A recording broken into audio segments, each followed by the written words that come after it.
സാധാരണ എല്ലാവരും വെളുപ്പിനെ എണീറ്റ് കഴിഞ്ഞാൽ ഒന്ന് മൂത്രം ഒഴിക്കാൻ പോകുമല്ലോ. എൻ്റെ ശത്തനത് ചെയ്യൂലേ. ശത്തൻ അയ്യോ അത് വിലപ്പെട്ട സാധനം, ശത്തനത് കളയാൻ പറ്റൂല. ശത്തന് റോഡിലോട്ട് ഇറങ്ങിയിട്ട് അതിൻ്റെ ആവശ്യം.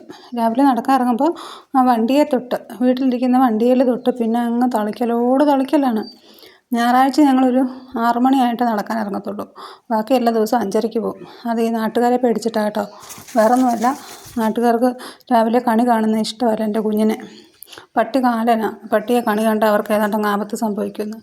എന്തിനാ വെറുതെ അവരുടെയൊക്കെ വായിരിക്കുന്നത് കേൾക്കുന്നത്. അതുകൊണ്ട് ഞങ്ങൾ ഇച്ചിരി നേരത്തെ ഇറങ്ങും. ഞായറാഴ്ച പിന്നെ രാവിലെ എല്ലാം താമസിച്ചല്ലേ എണീക്കുള്ളൂ. എന്നാൽ ഈ കുട്ടിച്ചാത്തനൊന്നും മിണ്ടാതെ നടക്കുമോ റോഡിൽ കൂടെ? അതില്ല. എവിടെയെങ്കിലും ഒരു അനക്കം കേട്ടാൽ അങ്ങ് അങ്ങ് തുറക്കും, അങ്ങ് ഗർജനമാണ്. പിന്നെ നാട്ടുകാർ മൊത്തം ഉണരും. എടാ മിണ്ടാടാന്ന് പറഞ്ഞാലങ്ങാണ്ട് ഒന്ന് കേൾക്കുമോ? എവിടുന്ന്? ഞാൻ പറഞ്ഞാൽ അവന് പുല്ല് വിലയാണ്.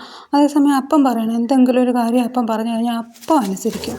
വാലൊക്കെ ചുരുട്ടി ചെവിയൊക്കെ മടക്കി ഒരു വരവുണ്ട്. അത് വേറെ അടിക്കുമെന്നൊന്നും പേടിച്ചിട്ടല്ല, ഈ ഒച്ച വെക്കുന്നവന് ഭയങ്കര പേടിയാണ്. അപ്പനാണ് ഭയങ്കരമായിട്ട് ഒച്ച വെക്കും. അതുകൊണ്ട് അപ്പനെ ഭയങ്കര പേടിയാണ്. അപ്പം പറയുന്നത് അനുസരിച്ചോളും. എന്നെ അവന് വെറും കാശിന് 16ആയിട്ടാണ് കാണുന്നത്.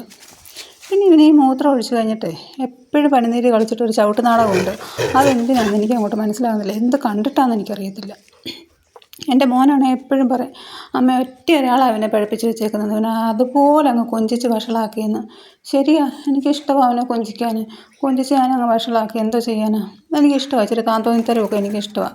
എൻ്റെ മെക്കിനെ കൊണ്ട് യാതൊരു കുഴപ്പമില്ലായിരുന്നു. പേരൻസ് മീറ്റിങ്ങിനൊക്കെ ചെന്ന് കഴിഞ്ഞാൽ ടീച്ചർമാർക്കൊന്നും പറയാനില്ല. ഓരോ അമ്മമാരോട് പരാതി പറയുന്നത് കേൾക്കുമ്പോൾ ഞാൻ വിചാരിക്കും എന്നോടും കൂടെ എന്തെങ്കിലും ഒന്ന് പറഞ്ഞിരുന്നെങ്കിൽ. അവസാനം ഞാൻ സഹിയായിട്ട് അങ്ങോട്ട് ചെന്ന് ചോദിക്കും, ടീച്ചർ എന്തെങ്കിലും പറയാനുണ്ടോ? അയ്യോ എന്താ പറയാനാ, അവനെക്കുറിച്ചൊന്നും പറയാനില്ല. അവൻ ആരോടും മിണ്ടത്തില്ല, ഒരു ശല്യവും ഇല്ല. ടീച്ചർമാരോട് പോലും മിണ്ടത്തില്ല. പെൺകുട്ടികളോട് പിന്നെ തിരിഞ്ഞു പോലും നോക്കത്തില്ല. ഋഷ്യശൃംഖനാന്ന് പറയും.